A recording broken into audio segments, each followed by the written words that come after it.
Hi, friends. Howie let me know that it's probably time for another Harry the Dirty Dog adventure. Last time, Harry got very, very dirty, and I asked you to make a picture of a dirty dog and tell me how your dog got so dirty. This time, Harry gets a little gift in the mail that he's not so sure he likes. We'll listen to the story and see what happens and see the friends that Harry makes along the way, and then we'll have an art project to have a little adventure of our own. I miss you, I love you, and I hope to see you out and about soon. No roses for Harry. Harry was a white dog with black spots. On his birthday, he got a present from Grandma. It was a woolen sweater with roses on it. Harry didn't like it the moment he saw it. He didn't like the roses. When he tried it on, he felt cozy and snug, but he still didn't like the roses. He thought it was the silliest sweater he'd ever seen. The next day, when Harry went downtown with the children, he wore his new sweater. When people saw it, they laughed. When dogs saw it, they barked. Harry made up his mind then and there to lose Grandma's present. When they went into the big store to shop, the children took off his sweater and let him carry it. This was just what Harry wanted. First, he tried to lose it in the pet department, but a man found it and gave it back. Then he tried to lose it in the grocery department, but a lady found it and gave it back. He tried to lose it in the flower department. Ooh, it's very sneaky in there with the other roses. But a little boy found it and gave it back. The children didn't let Harry carry it any more. They made him wear it. As they started home, Harry was beginning to think he'd never lose it. When he got home, his friends were waiting to play with him, but Harry didn't feel like playing, so they left him alone. As he sat wondering what to do, Harry noticed a loose stitch on his sweater. He pulled at the wool just a little at first, then a bit more, then a little bit more. Harry didn't know it, but a bird was watching. In a minute, Harry had pulled out quite a long piece of wool. The end of it lay on the grass behind him. Suddenly, the bird flew down. Quick as a flash, she took the end of the wool in her beak and flew away with it. It all happened before Harry could even blink. The sweater began to disappear right before Harry's eyes. First one leg, then the neck, then the other leg, then the back, and finally the whole thing was just one long, long piece of wool flying off into the sky. The sweater was gone. Harry could hardly believe it. He barked and jumped with joy. Then he ran out of the yard. He ran down the street barking, "Thank you," to the bird over and over again. The bird and the wool were just a tiny speck in the sky, but Harry kept following them. He came home thirsty and tired and was having a drink in the kitchen when the children ran in. "We got a letter from Grandma," one of them said. "She's coming to visit us," shouted the other. Harry thought of the sweater, and his tail drooped. Before Grandma came, the family looked everywhere for the sweater. They wanted her to see how nice Harry looked in it. Of course, they couldn't find it, only Harry knew why. When Grandma arrived, Harry ran to her with his leash. Then he sat up and begged. "All right, Harry," said Grandma. "After I've had my lunch and a nap, we'll go for a walk." That afternoon, Harry and Grandma and the children started off on their walk. Harry barked happily and pulled towards the park. When they got to the park, Harry pulled harder. The children let him off his leash and he ran on ahead. He seemed to be looking for something. All at once he stopped under a big tree. He looked up and began to bark and wag his tail. Grandma and the children came running. They got to the tree and looked up too. Suddenly, one of the children said, "I see a nest." "It's made of wool," said the other, "and it's the very same color as Harry's sweater," they shouted together. "It is Harry's sweater!" exclaimed Grandma. Just then, a bird looked out of the nest. "Look, Grandma, look!" shouted the children. Harry gave his sweater to a bird. "I wonder how he did that," said Grandma. The bird sang, and Harry wagged his tail even harder. And there's the bird in the rosy nest that Harry gave her. At Christmas, Harry got a present from Grandma. It was a new sweater. Harry liked this one very much. When he tried it on, he felt cozy and snug as the bird in the nest. Best of all, It was white with black spots. So we finished the story, and now John and I are going to show you how to make a nest for a bird. This is my oldest, John. He's going to be a teacher, so we're going to have him practice being a teacher. So your first part is to make your nest. You can take a big plate or a little plate, and I will take the other scissors and we'll both do it. Would you like a big plate or a little plate? I want a big plate and I already have mine. Okay, I'll do a little plate then. So basically you're going to take your plate and you're going to cut your plate in half. So it's kind of like a bird's nest. So you'll just take halfway through, use your safety scissors, and make sure you're keeping your thumb on top to cut. And then you've got the start of your bird's nest. John's nest is going to be for a bigger bird. Now we'll go ahead and take a piece of paper. And then since John's got a big bird, I'm going to give him the big cup. And I have a little bird, so I'm actually going to use a K-cup. But you can use anything that's got two different size circles. And we will trace the circle. I forgot my pencil. So John's going to get himself ready. And you're actually going to use a piece of paper. On your purple paper, you're going to make a purple bird. So you'll trace both sides of the circle.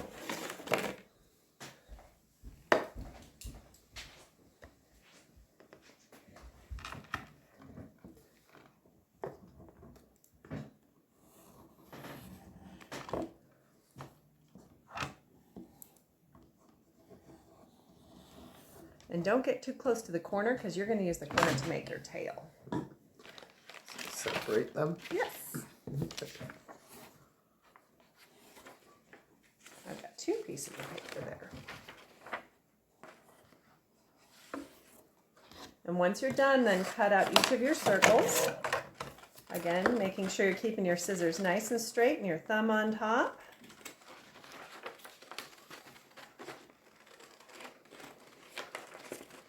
Now you can draw the eyes for your bird. You can decorate your bird with markers or crayons. You could even glue something like a piece of popcorn in for the eye. So whatever you want to finish your bird.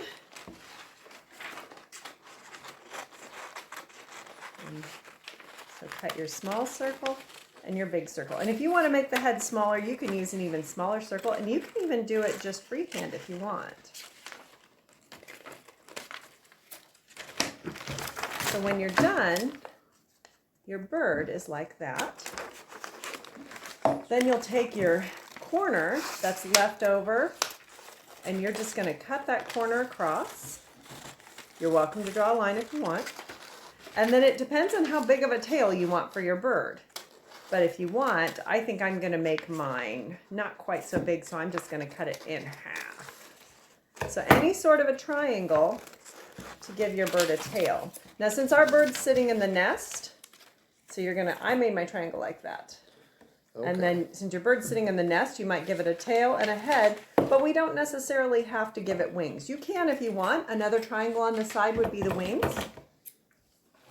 And then I'm going to take a little bit of my corner here and make a small triangle to be my beak.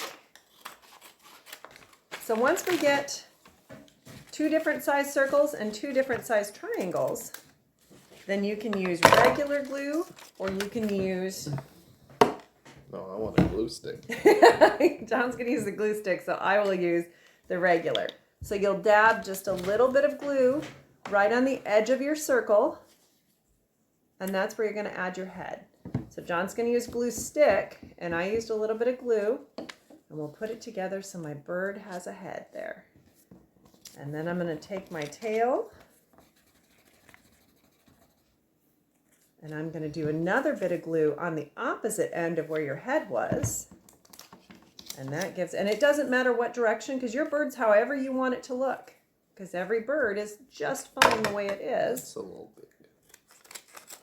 And art is personal to everybody. So then put a little bit of glue right on the very end of your bird's head to give it a beak. Oops, I almost went backwards there. So you'll take it so that there's a little point going out like a beak and just attach it on. And so there is my bird that's going to go in my nest. How's your bird coming along? It's a little longer since it's a bigger one. Yeah, you've got a big nest and a big bird. All right. And I have wings for it eventually. Oh, did you want to put wings on yours? I guess I could put a wing on mine because I have leftover triangles from when I cut my tail. So if you want your wing can be going up. But since your bird's sitting in the nest, you could turn it otherwise and have your wing going down because it's just sitting there. So it's really however you want the wing. So I might do my wing kind of just against the body like that because my bird's sitting in its nest comfortably. So I'll just put the wing on the side. Maybe going a little bit down because my bird is resting. Okay. And I'm going to grab, while John finishes his bird, and then he'll show you his bird as soon as he glues his wing on. I'm going to bring over some of our markers. I didn't have all my stuff here, but that's okay. We adapt. I have my purple bird, and I'm going to give it a green eye. So I'll put a little eye on my bird. And maybe my bird has a little smile. Oh, no. There you go. Is it going okay? Mm-hmm. And remember, you're you're like a hummingbird. Ooh. So there's my bird. Do you want to give? Oh, I like your bird. Very nicely done. Got the wings going up, the tail out. Very nice. What color would you like the eye on your bird? I liked the idea of a popcorn kernel. Oh, so John's going to go get a popcorn kernel. While John goes to get the popcorn kernel, we'll review. So anything that has two different size circles can give you your bird because you just have a big end for the body and a little end for the head. And you can attach them however you want. Your bird does not have to be perfect. It just has to be your bird. So that's okay. So we're going to get back to our nest, but John's going to show you can take something big like a popcorn kernel, and we're going to let our bird dry anyway while we make our nest, so that'll give the popcorn kernel a chance to get stuck on there really nicely. If the glue will come out. Oh, do you want to use this one? This one's already open. It works. I just need to open it a little more. Sometimes if they've been sitting in the cupboard, they get a little dry, and we work with it. I don't use glue as much in high school. Not quite. Yeah. Haven't used it in a little bit. And you're going to go to school for music, so you don't do as much art. You play a lot of piano. Maybe we'll do that in another video. Maybe John will play you a song or teach you something similar. Simple. Okay, so you don't have to hold your bird up because we want your bird to dry. So we'll set our birds up here. So the lesson in this, so remember we talked about you've got your different size, whether you use something like an old K-cup for a little bird or a bigger cup, or like a red Solo cup, or even a cup from your cupboard is okay, as long as every cup has to kind of go out, and that way you've got two different sizes. So Harry was a very friendly dog, and he shared his sweater with the bird. So I looked through my house, and you can look through your house, and I have all sorts of things. I even have a feather or some wheat. I have all kinds of stuff in here. So we're going to look at the different things we have. I have some raffia. I have regular string. I have ribbon. And I have some yarn, but my yarn is stuck on. There we go. Or some yarn. So basically what John and I are going to do is we're going to take our nest. If you have a pattern to it, it's okay to use the pattern side. I'm going to use the white side. So we both have our nest. You're going to lay your nest flat, and then you're going to pick what you want your nest. So whatever your bird found. So in the book, the bird found Harry's rose sweater and went back and forth to make the nest. You can do that, or you can add a lot of different things because birds use all kinds of different things. I've seen some very interesting things in birds' nests, and that would be a good activity for you to do, is to go look and see if you can see some birds' nests and see the strange things you find inside. So John, go ahead and use your scissors, and you can add whatever you want to your nest. I'm going to try and find the beginning of my yarn here. Oh, this might be a little difficult to use. I like the look of this. So I'm going to take a little yarn, So we're probably both going to want to use, you could use these, the glue stick, but we're going to go back, I'm going to go back and forth. You want something that gives you a little bit of ground to stick in. And so I'm going back and forth with my glue. So you can see I kind of made a pattern back and forth.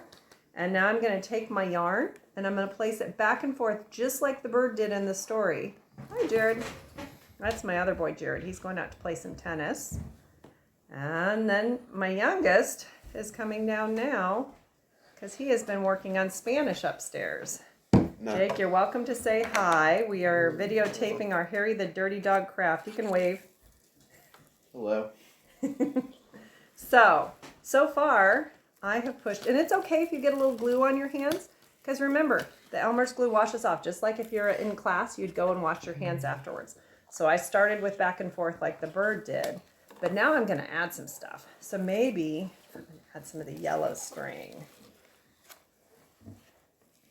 When John's going back and forth like the bird did too. This is tricky. It is, you get your hands a little dirty. So I'm going to take my string and go back and forth. And we had Howie introduce it. One of the times when I tried to tape the book, my cat Piper tried to get in the video, so maybe I need to read a cat book one of these times. I think she wants a cat book.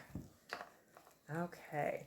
And you know what's okay is it doesn't have to be perfect because my first string went back and forth, but when I added my yellow, I made it a little messy, and that's okay too. Let's see if I want to add something interesting to mine. I think my bird is going to find a piece of wheat. I'm going to add that. So I'll snap that and add a little bit.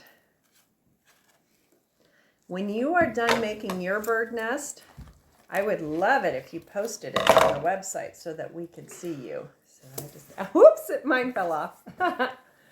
So basically you can see once it dries. Oh, Jared's got Howie the dirty dog, and Jake's got Piper the cat.